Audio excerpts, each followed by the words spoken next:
يا جماعة، بتتذكروا لما أول مرة فاتت بنت على الصف بمدرسة كلها شباب؟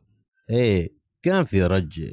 بس تخيلوا القصة بإيطاليا بالسبعينيات ومدرسة شكلها فاتنة. اليوم راح نحكي عن فيلم اسمه كلاسي ميستا، يعني بالعربي الصف المختلط. بس مو أي صف، صف إذا دخلتوا عليه يا بتتعلم يا بتضيع يا بتفقد التركيز للأبد. فيلم من أفلام يا فرحة ما تمت، من النوع اللي اسمه بالسينما الإيطالية كوميديا مثيرة، يعني ضحك بس مع شوية عيون زايغة وقلوب مولعة. هالفيلم أخرج الزلمة يلي بينقال عنه أستاذ القصص يلي بتعمل مشاكل، اسمه ماريانو لورنتيني. عنده باع طويل بأفلام الضحك المشاغب، والفيلم نازل عام 76 لما كانت إيطاليا بعدها مو فاهمة شو يعني نظام مختلط. يعني طلاب راحوا يدرسوا بس طلعوا راجعين بدهم يتجوزوا المدرسة. هلا ركزوا معي، المعلمة الجديدة اسمها كارلا موريتي. بس والله ما كانت بس معلمة، كانت حلم لكل طالب بالمدرسة، مو بس بالتعليم، بالحياة كلها. لعبت الدور الممثلة الألمانية الحلوة داغمار لاساندر، ويا لطيف على حضورها يلي ما بيرحم. وعنا طالب مشاغب اسمه تونينو، عم يحاول يفهم الحياة فيقع بغرام المعلمة. ومو بس هيك، بيروح بعدين بيعلق بعلاقة ومع مين؟ مع رايبتن الأرملة. اي نعم، مو خيال، بتكون مرت خاله المتوفي. وهالمرة يعني إذا المدرسة كانت حلوة فهي كانت قنبلة بشرية تمشي على الكعب العالي. يا سلام. واسمها بالفيلم تكيلا.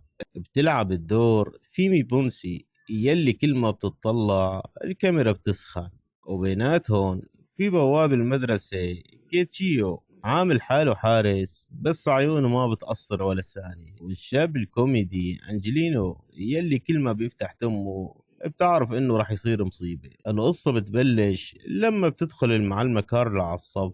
الطلاب ما عادوا طلاب، صاروا شعراء يا عيني. كل طالب صار حافظ كل شعر الحب من دانتي لأم كلثوم. تونينو مسكين قلبه طاح من أول نظرة، صار يلاحق المعلمة مثل القط ورا قطعة لحمة. بس بما أنه صغير وعقله لسه مو جاهز، بيصير يدور على الحب بأي مكان.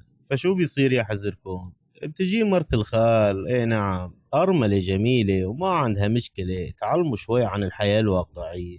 بليز علمينا.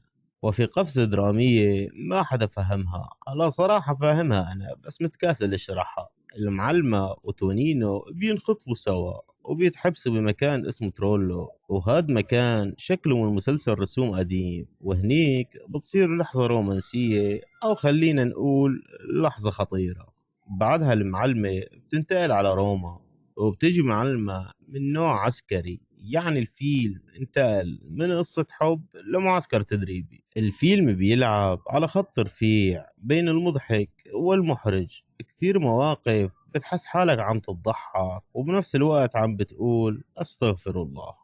التصوير كان بمدينة تراني بجنوب إيطاليا، شوارع ضيقة، بحر، بيوت حجرية مثل قصص الجدة. والموسيقى هي الموسيقى بتخليك تحس حالك بعالم خفيف، ما بتفهم شو صاير بس مبسوط. الفيلم انعرض بأوروبا وانحصر بكذا بلد، مثلا بالأرجنتين قالوا لهم لا يا حبيبي رجعوا على الجمارك، الناس يا حبته كتير يا لشو هالسخافة. بس يلي اتفقوا عليه الكل، الفيلم بيضحك وبيرجعك لأيام كانت السينما مجنونة بريئة جريئة بنفس الوقت. فيلم كلاسي ميستا مو فيلم كبير، بس والله ممتع إذا بدك تضحك وتتفرج على شوية مراهقين تايهين ومعلمة تخبط عقولهم، فأنت بالمكان الصح. اكتبوا لنا بالتعليقات لو دخلتوا هيك صف، تبقوا تركزوا بالدروس ولا بتصيروا مثل تونينو. ولا تنسوا تحطوا لايك وسبسكرايب وفعلوا زر الجرس مشان يوصلكم كل جديد. وبلكي رجعنا نحكي عن فيلم تاني أكثر جنان.